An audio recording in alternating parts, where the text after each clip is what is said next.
성도 여러분 안녕하세요. 7월 10일 목요일 아침 말씀 시간입니다. 오늘 함께 나누실 하나님 말씀은 요한계시록 6장 1절에서 17절까지 내용입니다. 그 가운데 1절 말씀을 봉독하여 드리겠습니다. 내가 보매 어린 양이 7인 중에 하나를 떼시는데 그때에 내가 들으니 네 생물 중에 하나가 우레소리같이 말하되 오라 하기로. 아멘. 요한의 눈에 어린 양이신 예수님이 7인을 떼시는 장면이 들어왔습니다.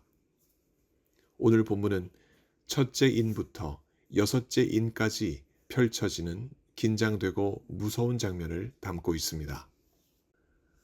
어린 양이 각각의 인을 뗄 때마다 각각의 범상치 않은 동물과 인물이 등장하고 그들은 자극적이고 치명적이며 공포스러운 행위를 합니다. 이를 요한은 있는 그대로 보고 듣고 고스란히 기록합니다. 요한에게 들리는 음성과 보이는 장면은 하나같이 일상에서 볼 수 있는 모습이 아닙니다. 꿈에서나 볼 수 있을 듯한 환상적인 모습입니다. 이는 우리에게도 마찬가지입니다.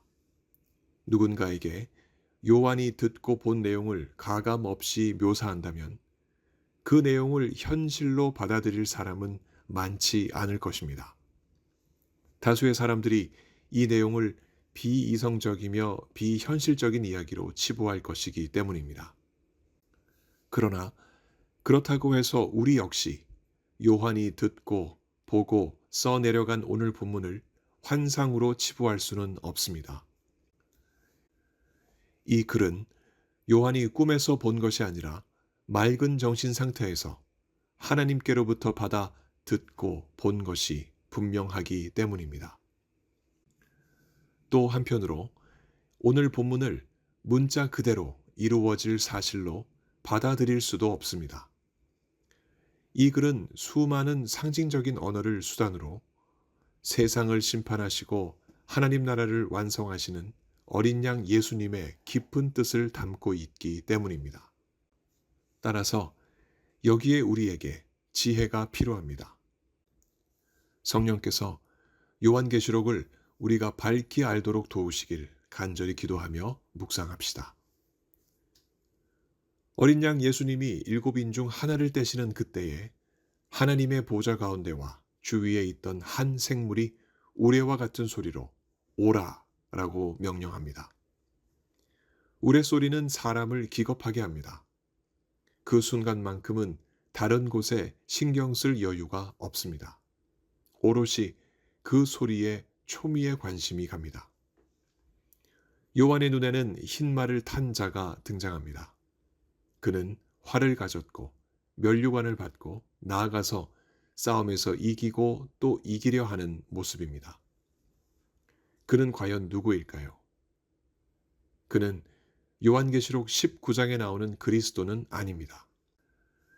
예수님은 문맥상 이미 어린 양으로 등장했다는 점과 또 오늘 본문 8절을 살펴볼 때 오늘 본문의 흐름상 말을 타고 등장하는 4명의 인물들과 동일하게 온 세상 땅 중 4분의 1의 사망을 선포하는 일을 하기 때문입니다. 따라서 흰 말을 타고 영광의 왕관을 쓰고 싸움마다 이기는 그 자는 홀로만 승리에 취하고 다수를 사망으로 몰아가는 자임에 틀림없습니다. 그 와중에 요한은 어린 양 예수님이 둘째 인을 떼시는 모습을 봅니다. 그러자 하나님의 보좌 가운데와 주위에 있던 둘째 생물이 소리를 내어 말합니다. 오라. 그 소리를 듣고 흰 말과는 다른 붉은 말이 등장합니다. 그 말의 탄 자는 큰 칼을 가지고 땅에서 화평을 제하고 서로 죽이게 하는 권세를 받은 자입니다. 붉은 말과 큰 칼은 무엇을 말할까요? 전쟁과 살육입니다.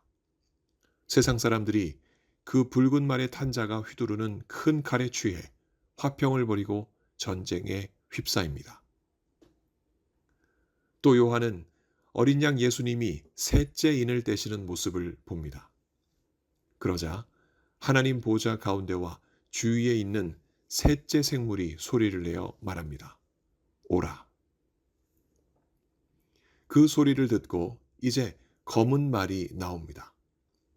그 말의 탄자는 저울을 손에 들고 있는데 그때 요한은 하나님의 보좌 가운데와 주위에 있는 네 생물들 사이에서 다음과 같은 소리를 듣습니다.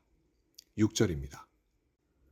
한 데나리온에 밀 한 되요 한 데나리온에 보리 석 되로다. 또 감람류와 포도주는 해하지 말라 하더라. 하루 일당인 한 데나리온으로 고작 밀 한 되 혹은 보리 석 되밖에는 못 사는 참으로 참혹한 현실을 보여줍니다. 흉년과 기근, 역병 때문에 화폐 가치가 곤두박질 친 것입니다. 반면에 부자들은 감람류와 포도주를 어려움 없이 맛봅니다. 빈부격차가 또한 극심해진 모습을 이 장면에서 보여주고 있습니다. 그 상황에서 요한은 어린 양 예수님이 넷째 인을 떼시는 모습을 봅니다. 그러자 하나님의 보좌 가운데와 주위에 있는 넷째 생물이 소리를 내어 말합니다. 오라. 그 소리를 듣고 청황색 말이 등장합니다. 그 말의 탄자는 사망이라는 이름으로 불립니다. 청황색이 사망을 의미하기에 그 말을 탄 자가 사망이라 불리는 것은 자연스럽습니다. 그 이름에 걸맞게 죽은 사람들의 세계를 뜻하는 음부가 뒤따르는 것을 요한이 봅니다. 청황색 말이 달리는 곳마다 죽음이 선포되니 세상은 산 사람들의 세계가 아니라 죽은 사람들의 세계로 빠르게 바뀌어가는 장면입니다. 이렇듯 흰 말과 붉은 말, 검은 말과 청황색 말의 탄자들이 각자에게 주어진 살육과 전쟁, 기근과 죽음을 세상에 퍼뜨리니 요한은 이를 두고 이렇게 기록합니다. 8절 하반절입니다. 그들이 땅 4분의 1의 권세를 얻어 검과 흉년과 사망과 땅의 짐승들로서 죽이더라. 참으로 참혹한 장면이 아닐 수 없습니다. 여기서 그치지 않고 요한은 어린 양 예수님이 다섯째 인을 떼시는 장면을 봅니다. 요한의 눈에 하나님의 말씀과 그들이 가진 증거로 말미암아 죽임을 당한 영혼들이 제단 아래에서 큰 소리로 하나님께 간청하는 장면을 봅니다.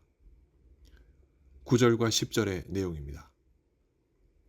거룩하고 참되신 대주제여, 땅에 거하는 자들을 심판하여 우리 피를 갚아주지 아니하시기를 어느 때까지 하시려 하나이까. 믿음을 위해 목숨을 던진 순교자들이 하나님께 올리는 간절한 간청입니다. 이에 하나님이 다음과 같이 답하십니다. 11절입니다. 각각 그들에게 흰 두루마리를 주시며 이르시되 아직 잠시 동안 쉬되 그들의 동무 종들과 형제들도 자기처럼 죽임을 당하여 그 수가 차기까지 하라 하시더라. 박해를 받아 순교하는 이들은 어제만의 일이 아닙니다. 하나님이 정하신 그 순교자의 수가 차기까지 오늘도 내일도 순교는 계속됩니다. 그 수가 차면 하나님은 그때 악인들을 심판하실 것입니다. 그때까지 성도들은 믿음으로 인내해야 합니다. 이미 순교한 이들은 천국에서 흰 두루마리를 입고 쉬며 기다리고 지상에 살고 있는 이들은 믿음을 지키기 위해 생명을 다해야 합니다. 이제 요한은 어린 양 예수님이 여섯째 인을 떼시는 장면을 봅니다.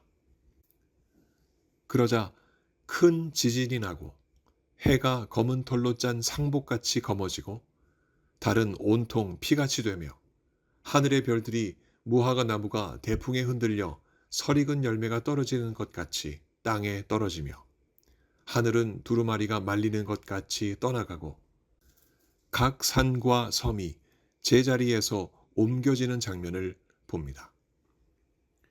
이 장면은 마치 도화지에 형형색색 아름답게 그려진 풍경화에 검은색 잉크병을 쏟아버리는 모습과 같습니다.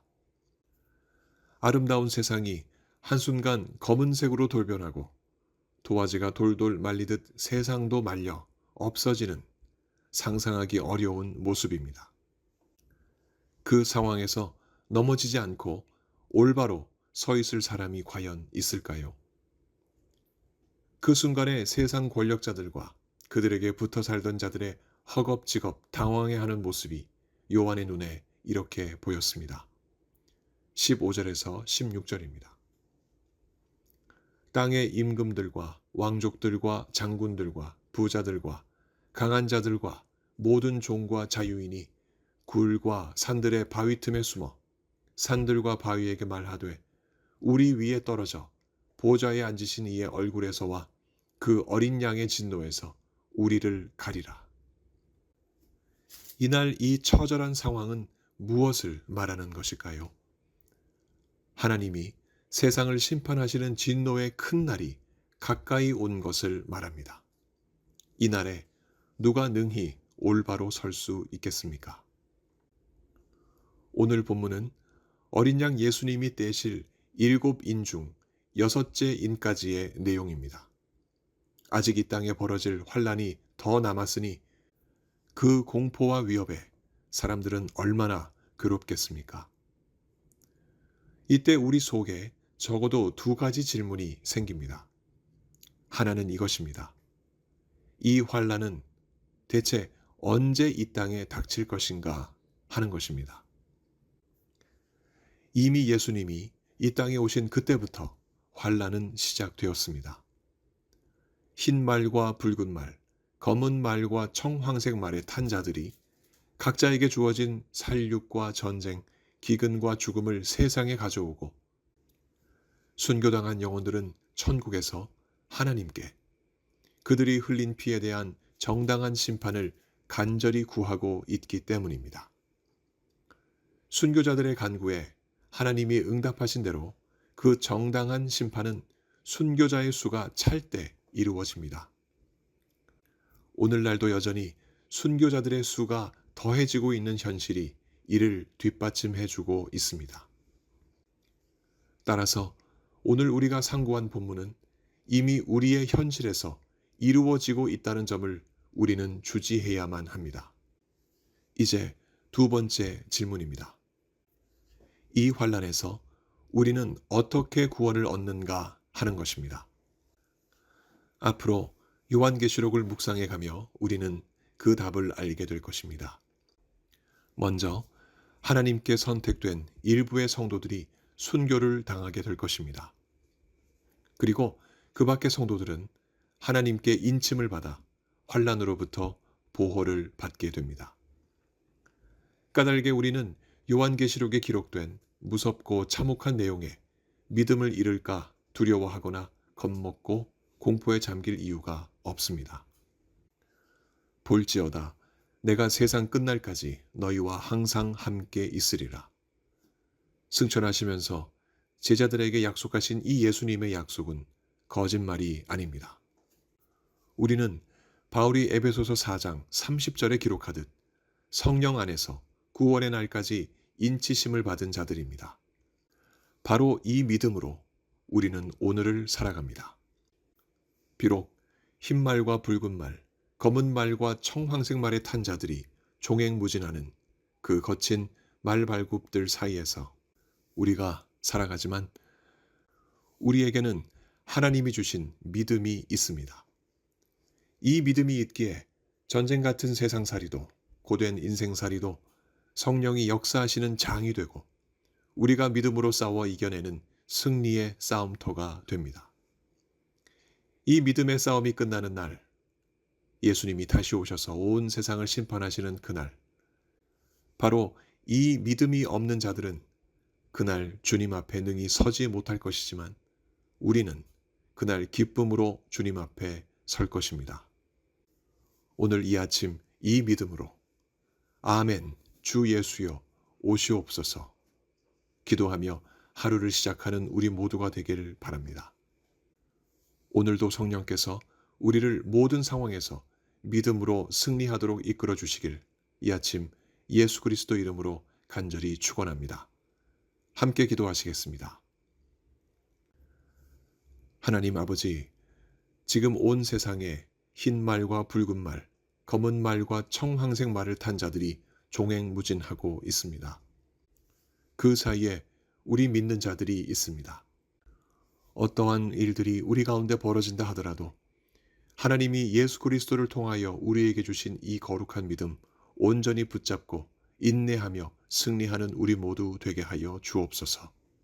그리하여 예수님 다시 오시는 그날 이 믿음으로 인하여 주님 앞에 큰 칭찬받는 우리 모두 될 수 있도록 성령 하나님 오늘도 우리 모두에게 더한 믿음 허락하여 주옵소서.